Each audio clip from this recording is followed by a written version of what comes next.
नीचे अरब सागर का नीला पानी, फन उगलता समुद्र और ऊपर आकाश में एक छोटा सा विमान निस्तब्धता को भंग करता हुआ मिस्र की ओर बढ़ रहा था। इस विमान में 7 बालक और 3 बालिकाएं थी। इन लोगों ने बाल कहानी लेखन प्रतियोगिता जीती थी। इस प्रतियोगिता के आयोजकों ने विजेताओं के लिए मिस्र की सैर का पुरस्कार रखा था।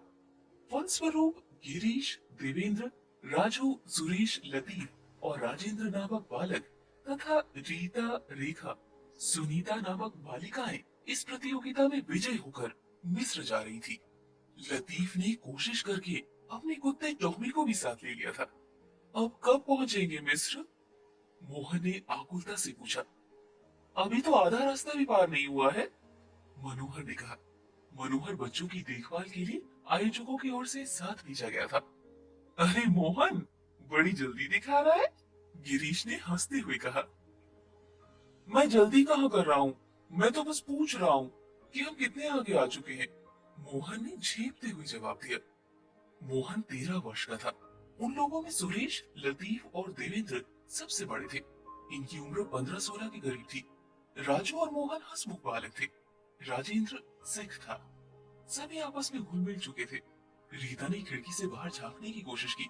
ये देखकर मनोहर चीखा, अरे खिड़की से कोई मत झांको, चक्कर आ जाएगा। इस बात को सुनकर सभी खिड़की से झांकने की कोशिश करने लगे। मनोहर ने सबकी गर्दनें पकड़ पकड़ कर सीटों पर बिठा दिया। उसने गिरीश से पूछा, तुमने झांकने की कोशिश क्यों की? मुझे देखना है कि चक्कर कैसे आता है, गिरीश बोला। ऐसे आता है, कहकर मनोहर ने उसकी गर्दन पकड़कर गोलाई से घुमा दिया। समझ गया, गिरीश ने अपनी ठुड्डी दाएं से बाएं करते हुए कहा। सब हंस पड़े। बेल्ट कस लो, मनोहर ने कहा। क्यों, क्या मिस्र आ गया? राजू खुशी से चीखा। नहीं, इंजन में गड़बड़ी हो गई है, मनोहर अफसोस से बोला। ये सुनकर सबके चेहरे पर स्याही सी पुत गई। घबराओ मत, सब ठीक हो जाएगा, ये कहकर मनोहर तेजी से पायलटों के पास जाकर पहुंच गया। एकाएक इंजन की गड़बड़ बढ़ने लगी और साथ ही विमान डोलने लगा। पायलट ने रडार पर हाथ कसकर गति देखी, वो बढ़ चुकी थी। दूसरे पायलट ने चीख कर कहा, छतरियां लगा लो, कूद जाओ, नीचे एक द्वीप है और विमान काफी नीचे है। इतने में लाइट चली गई। केबिन में खूब अंधेरा छा गया। एक पायलट और जहाज के बाकी कर्मचारी कूद चुके थे। विमान पूरी तरह से डोल रहा था। केबिन में बच्चे आपस में और कुर्सियों से टकरा रहे थे। इस समय यान में केवल बच्चे और एक पायलट बचा था। ये विमान पर नियंत्रण रखने की पूरी कोशिश कर रहा था। विमान एक बार फिर जोर से डगमगाया और सीधा होकर तेजी से आगे बढ़ने लगा। पायलट को आशा की किरण दिखाई दी। वो दोगुने उत्साह से विमान को पूरी तरह काबू में लाने की कोशिश करने लगा। कुछ समय तक तो विमान उसके काबू में रहा, फिर नीचे की ओर गिरने लगा। मनोहर आदि को कूदे हुए 15-20 मिनट हो चुके थे। विमान फिर शराबी की तरह लड़खड़ा रहा था। बालक पूरी तरह से चीख रहे थे। अब पायलट समझ गया था, बचना मुश्किल है, लेकिन उसने पैराशूट की बेल्ट कसी। एक बार केबिन की ओर देखा, जहाँ से बालकों की चीख पुकार वातावरण को दहला रही थी। मुंह पर हाथ फेरकर उसने पसीना पूछा, फिर खिड़की खोलकर कूद गया। विमान ने पलटा खाया। सब बालक फिर से एक बार चीख पड़े। घायल कबूतर की तरह यान नीचे गिरने लगा। एकाएक झटका लगा। विमान ने डगमगाना बंद कर दिया। बालक एक बार खुशी के सागर में गोते लगाने लगे। देवेंद्र ने अंदर से हैंडल घुमाकर दरवाजा खोला। वो खुशी से चीख पड़ा। सामने हरे भरे पेड़ों से झुंड लहरा रहे थे। उनका विमान नीम के पेड़ों के झुंड पर अटका हुआ था। किसी तरह बालक बालिकाएं पेड़ों पर से उतरे। विमान ऊपर ही अटका पड़ा था। एकाएक यान के सामने के हिस्से में यपटें दिखाई पड़ी। फिर तेजी से सारा विमान चलने लगा।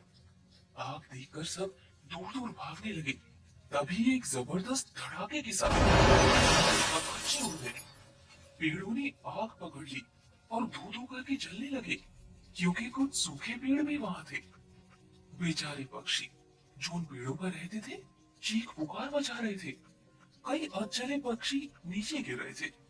तेज हवा के कारण आग की लपटें लहरा लहरा कर तांडव नृत्य कर रही थी।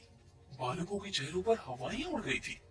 आग शायद बढ़कर सारे द्वीप को अपने में लपेट लेगी कि तभी ठंडी हवा का एक झोंका आया और बूंदाबांदी होने लगी थी, जो कि जल्द ही तेज वर्षा में बदल गई।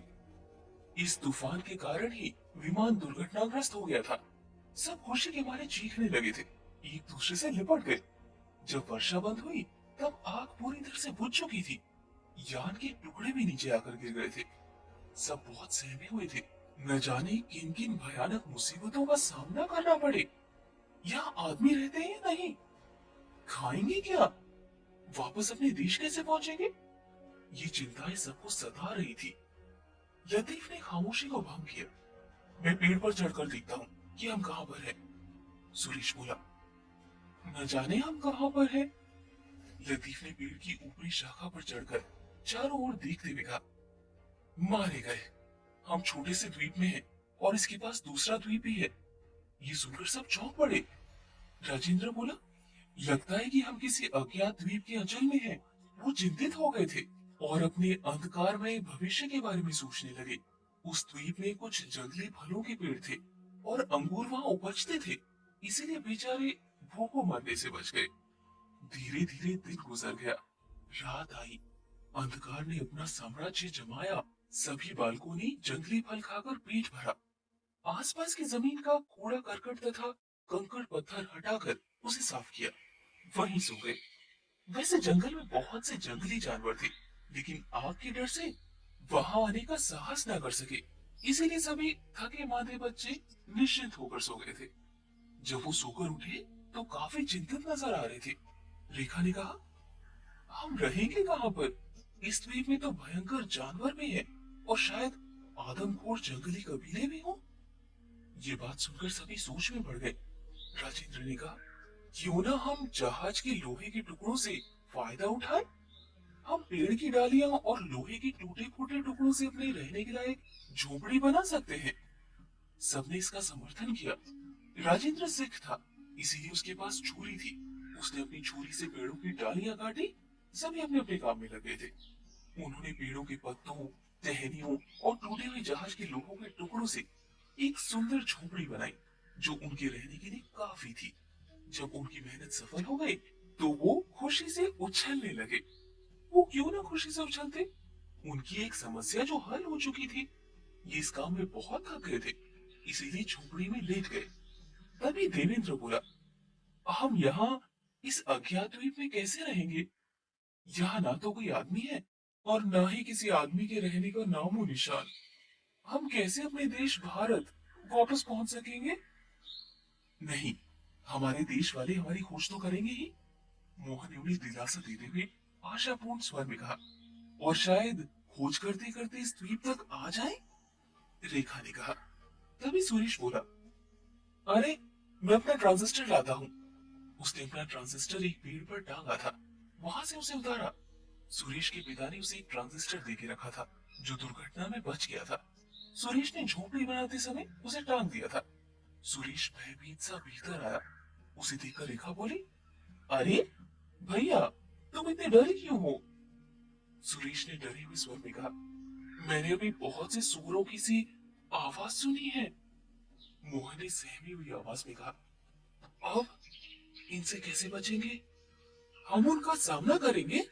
राजू ने सुझाव दिया, जैसे जानवरों से लड़ना मिठाई खाना हो। ओहो, तो क्या उनसे कुश्ती लड़ोगे? रीता ने उसे चिढ़ाया। राजू को झेप सा गया। हथियारों से सामना करेंगे। ये सुनकर मोहन बोला, हथियार? क्या इस द्वीप में जादू से मंगवाओगे? लतीफ ने कहा, मुझे एक उपाय सूझा है, ध्यान से सुनो।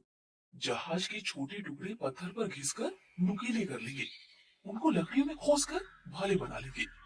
वाह वाह, क्या बात है! सुरेश ने चिल्लाकर दाद दी।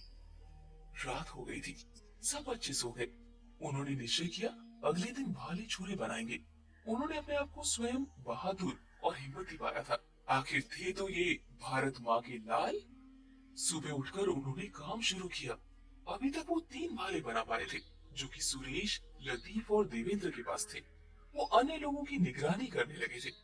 टॉमी चारों ओर देख रहा था, अगर कोई आए तो वो भौंके। लतीफ ख्यालों में खोया हुआ था, कुछ दूर हट गया था। वो अन्य लड़कों से 70 फुट आगे निकल गया था और आगे बढ़ रहा था। तभी उसे सामने एक गीदड़ कुछ खाता हुआ नजर आया। गीदड़ लतीफ को देखकर उस पर झपटा। अचानक गीदड़ को देखकर वो चौंक गया।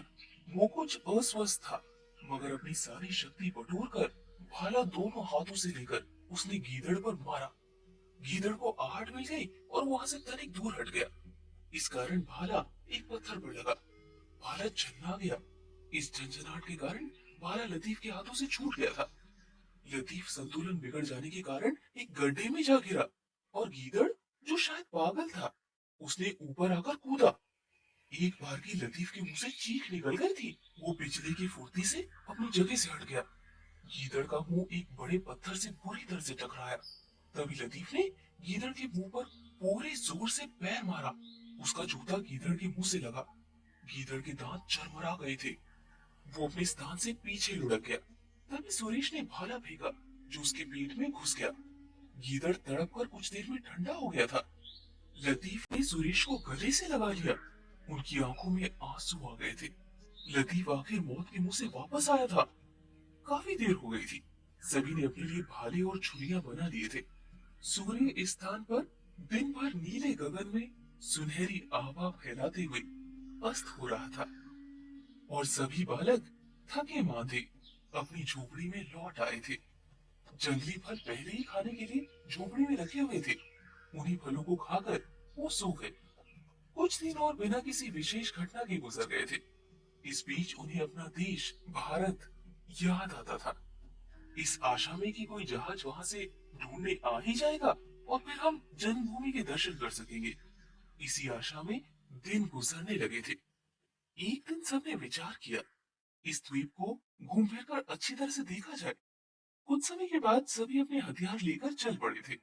मौसम बहुत सुहावना था। सभी बालक अपना दुख भूल गए थे। उन्होंने देखा, चारों ओर पेड़ों पर चिड़िया चहचहा रही थी। हरी हरी धरती पर खरगोश उछल कूद कर रहे थे, आपस में खेल रहे थे। बालकों को आते देख सभी खरगोश दौड़ दौड़ कर अपने बिलों में घुस गए थे। जंगल के सुहावने वातावरण में ये मस्त राही की तरह घूम रहे थे।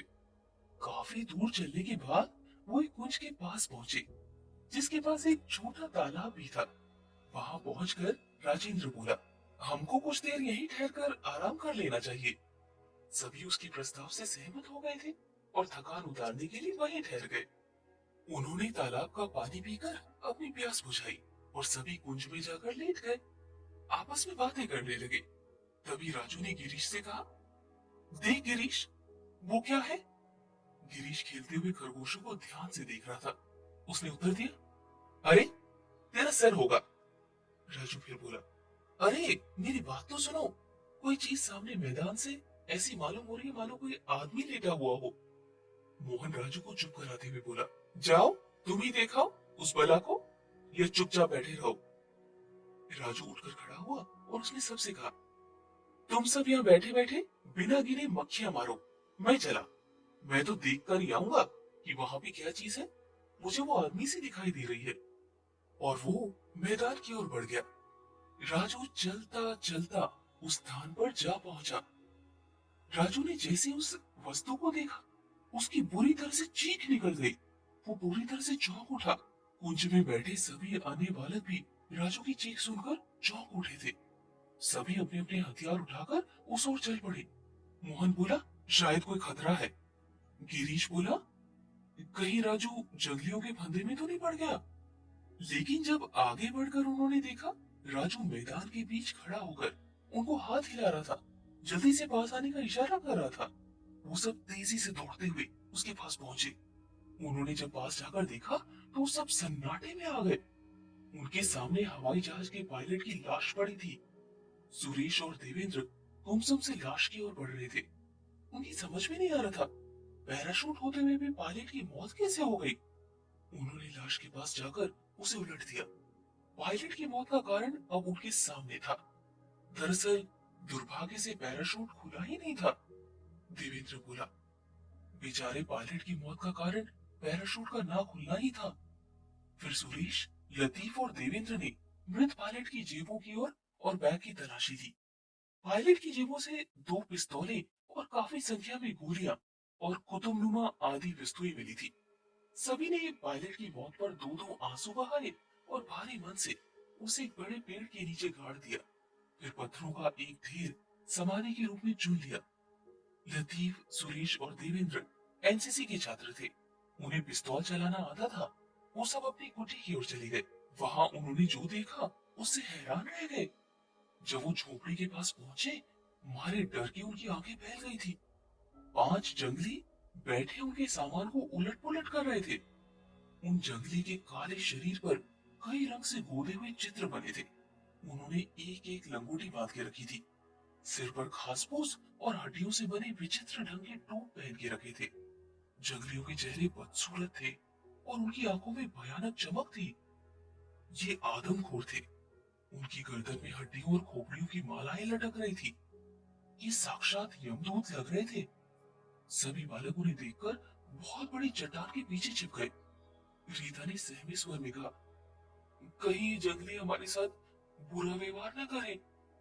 क्या पता हमें मारकर भी खा जाए। चलो यहाँ से भागकर हम द्वीप के दूसरे किनारे पर चले चलते हैं। मोहन बोला, अगर हम इस द्वीप में रहे ना तो शायद ये आदमखोर कहीं ना कहीं हमें पा ही लेंगे। एक तरीका है, गिरीश ने कहा, हम सब रात भर यही आराम कर लें और सुबह होते ही इस नाव में चढ़कर किसी ऐसे द्वीप में पहुंच जाए जहां आदमखोर जंगली ना हो। रीता ने शंका प्रकट की, कहीं ऐसा ना हो कि आसपास के सभी द्वीपों में जंगली ही जंगली हो। देवेंद्र ने कहा, आगे जो होगा देखा जाएगा ना, कम से कम पहले इन जंगलियों से तो बचे। सवेरे सूर्योदय से पहले सब उठ गए थे। उन्होंने झोपड़ी की ओर देखा तो मालूम हुआ कि पांचों जंगली अभी तक वहीं बैठे थे और वो भी शायद अपने द्वीप वापस लौटने की तैयारी कर रहे थे। सुरेश ने सबसे कहा, अब हमको जल्दी चलना चाहिए। हम इन सबके वहां पहुंचने से पहले नाव लेकर दूसरे द्वीप को चल पड़ेंगे। सभी बालक किनारे की ओर बढ़ने लगे। वहां जाकर उन्होंने जल्दी से नाव खोल ली। देवेंद्र, सुरेश और गिरीश नाव को पानी में धकेलने लगे। बाकी सब नाव में बैठ गए। तभी जंगली वहां पहुंच गए। उन्होंने देखा, ये लोग तो हमारी नाव ही जा रहे हैं। ये तेजी से तट की ओर भागे। वो तरह तरह की आवाजें कर रहे थे। बालकों ने जंगलियों को अपनी ओर आते देखा। उन्होंने चप्पू संभाल लिए। देवेंद्र, सुरेश और गिरीश, जो कि नाव को पानी में धकेल रहे थे, जंगलियों को आते देखकर नाव पर चढ़ने लगे। जंगलियों ने आकर सुरेश, देवेंद्र और गिरीश की कमर में अपने भाले सटा दिए। वो क्रोध में आकर पानी में जाती नाव को देख रहे थे। उन्हें शायद बहुत गुस्सा आ रहा था। लड़के उनकी नाव लेकर भाग गए थे। देवेंद्र ने चिल्लाकर नाव में बैठे अपने अन्य साथियों से कहा, हमारी फिक्र मत करना, तुम नाव लेकर इसी द्वीप के पिछले किनारे की ओर आ जाओ। जंगलियों का पीछा करते रहना। मौका मिलने पर हमें छुड़ाने की कोशिश करना। उन जंगलियों ने जब देवेंद्र को चिल्लाते देखा तो क्रोधित हो गए, लेकिन भाषा न समझ पाने के कारण किसी निष्कर्ष पर नहीं पहुंच सके। मगर जंगली बहुत क्रोध में था। उन्होंने अपना गुस्सा तीनों बालकों पर उतारा। पीटते पीटते उनको बेहोश कर दिया। फिर उनको उठाया और झोंपड़ी में लेकर गए। वहां जाकर देवेंद्र, गिरीश और सुरेश को रस्सियों से जकड़कर फर्श पर डाल दिया। फिर बैठकर अपने साथ लाई हुई शराब पीने लगे। बहुत शराब पीने के कारण वो बेहोश हो गए। लगभग 1 घंटे के बाद देवेंद्र और उसके साथियों को होश आया। हाथ पैर बंधे होने के कारण वो भाग नहीं सकते थे, लेकिन वो बचने की तरकीबें सोचने लगे। तभी देवेंद्र की नजर एक पत्थर पर पड़े ट्रांजिस्टर की तरफ पड़ी। एक विचार देवेंद्र के समझ में तूफान की भांति आया। वो खुशी से उछल पड़ा। गिरीश ने कहा, अरे यार, उछल क्यों रहे हो? यहाँ तो जान के लाले पड़े हैं। देवेंद्र कुछ बोले बिना ट्रांजिस्टर की ओर धीरे धीरे सरकने लगा। उसके हाथ पांव बंधे हुए थे, इसीलिए ट्रांजिस्टर तक पहुंचने में उसे काफी देर लग गई थी। उसकी घुटने और कोहनियां छिल गई थी, लेकिन फिर भी किसी तरह से उसने ट्रांजिस्टर चालू कर दिया।